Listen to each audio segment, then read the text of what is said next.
Bonjour à tous, vous êtes dans l'émission L'Autre Direct. Samedi 14 h, c'est la 20e édition de la Gay Pride de Lyon. Je suis avec Edwige Marty, bonjour, présidente de la Lesbian Gay Pride de Lyon, pour en parler. Oui. Bonjour. Bonjour. Depuis 1995, beaucoup d'avancées quand même. Depuis 1995, des avancées, effectivement, puisqu'on a pu voir l'arrivée du Pax dans un premier temps. On a pu voir aussi... C'est en 99 ? C'est en 1999, tout à fait, après d'ailleurs des manifestations assez houleuses. Finalement, on a eu bien pire quand le mariage pour tous est arrivé en termes de manifestations anti-égalité. On a eu aussi la levée des maladies mentales par l'OMS pour les questions des personnes trans, puisque c'était encore très fermé pendant ces quelques années. Il y a eu bien sûr entre-temps le mariage et l'adoption pour les couples de même sexe. Et puis tout récemment, il y a eu la levée de l'interdiction pour les hommes ayant des rapports sexuels avec d'autres hommes de donner leur sang, puisqu'ils n'avaient pas le droit depuis 1985 de le faire. Et puis voilà, les circulaires aussi, la circulaire de Madame Taubira, qui permet à des enfants nés à l'étranger par gestation pour autrui de parents ressortissants français d'avoir la nationalité française systématiquement, donc de pouvoir revenir en France. On se rend compte dans les faits que c'est pas toujours si évident que ça. On l'a vu en début du mois avec le Mexique, ça a été un peu compliqué. Mais pour vous, en fait, c'est une forme de reconnaissance de la GPA.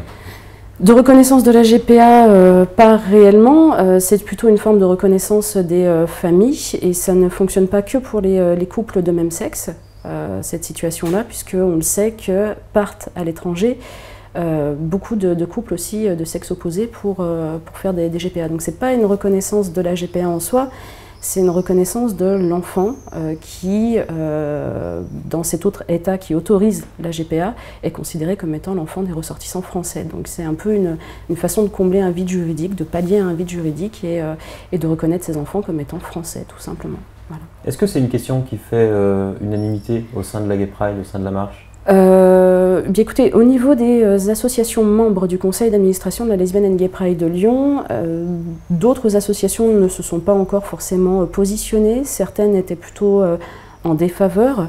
En revanche, elles ont estimé que la Lesbian and Gay Pride de Lyon, en tant qu'association et en tant qu'organisatrice de la Marche des Fiertés, avait pour but de mettre sur l'espace public des débats de société, et que ce débat doit avoir lieu. Peu importe les positions qu'on a, mais qu'il est important qu'il soit serein, qu'il ait lieu. Et nous avions toute légitimité, et on nous a laissé la légitimité d'ailleurs de porter ce questionnement-là. Pour l'instant, on ne peut pas dire que ce soit une question où tout le monde est d'accord, mais en tout cas tout le monde est d'accord pour dire qu'il faudrait qu'on en parle ensemble. Voilà. D'accord. Avec François Hollande, du coup, c'est un satisfecit général Il y a pas mal d'insatisfaction tout de même. Déjà, premièrement, lors des débats pour le mariage pour tous, nous avons trouvé que le gouvernement avait laissé, hélas, une place un peu grande à une parole homophobe. On l'a vu avec les manifestations de la Manif pour tous, de Cosette et Gavroche, ou encore Civitas, et ainsi de suite. Enfin, tous ceux qui se sont réunis pour dire nous ne voulons pas de l'ouverture du mariage pour tous. Et vous auriez voulu quoi, qu'il interdise les manifestations ? Interdire une manifestation, je ne pense pas, parce que nous sommes dans un pays où la liberté d'expression peut avoir lieu. En revanche, il aurait été bon de rappeler que certains propos ont été des propos diffamatoires, discriminants, et que là, par contre, il y a une loi qui existe et qui interdit les diffamations et les discriminations, et c'était au moins de rappeler cela et d'éviter les débordements homophobes que ça a pu avoir et xénophobes, puisque ça a aussi réouvert la porte à pas mal de choses, au sexisme, au racisme, à des conflits. S'il y a une loi, pourquoi ça ne s'est pas trouvé devant les tribunaux, tout simplement ? Bonne question, merci de l'avoir posée. En tout cas, nous... Peut-être que ce n'était pas votre rôle d'initier les plaintes ? Alors, si, nous, ça nous est arrivé effectivement de dénoncer et de rappeler cela. Ensuite, on s'est surtout, nous, attelés à accompagner les personnes qui ont été victimes d'agressions ou de discriminations liées à leur orientation sexuelle ou identité de genre, qu'elles soient supposées ou réelles, puisqu'il y a eu une recrudescence quand même des agressions suite à tous ces débats et au fait que des personnes ont estimé qu'elles avaient la liberté d'opinion, la liberté de l'exprimer, et pourquoi pas de l'exprimer parfois avec les poings. Donc nous avons plutôt accompagné les victimes parce que c'était, vraiment, il y a eu une phase où ça a été assez difficile. Les rapports d'ailleurs de SOS Homophobie l'ont démontré entre 2013, 2014 et 2015.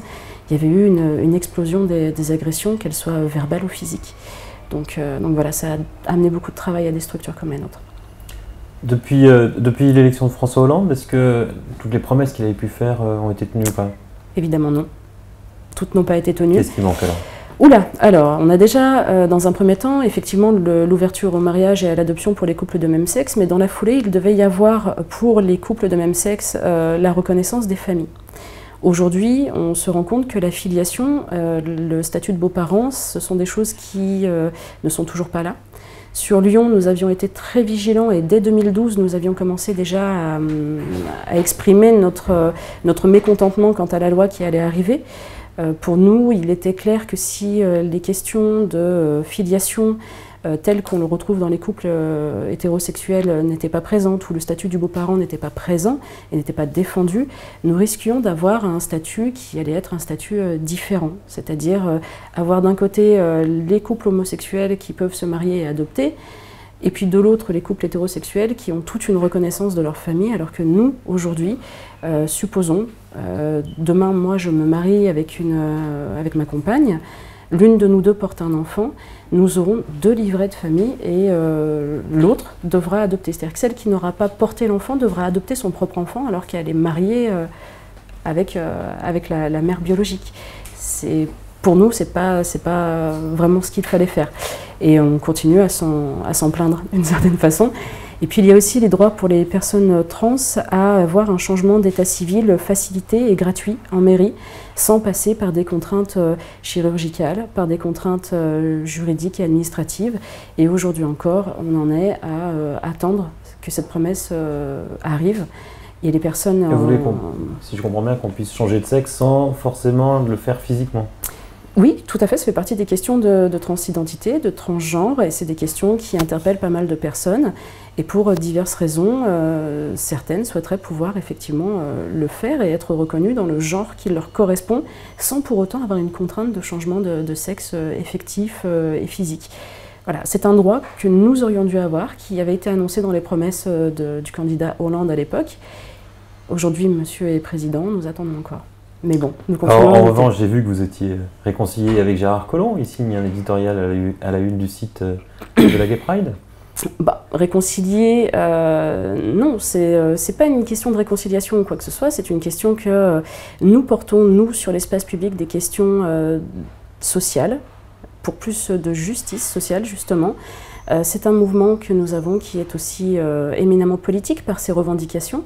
Donc nos revendications, parfois, vont un peu à l'encontre de certains idéaux ou de certaines positions d'élus. Et c'est très bien, quelque part, que parfois nous ayons cette petite bisbille, entre guillemets, sans pour autant que l'un empêche l'autre de travailler, puisque nous travaillons quand même en bonne intelligence. Mais nous sommes suffisamment, justement, en bonne intelligence pour être d'accord, pour montrer nos désaccords sur l'espace public et ouvrir le débat. C'est ça aussi qui est bien. Ça a permis d'ouvrir le débat.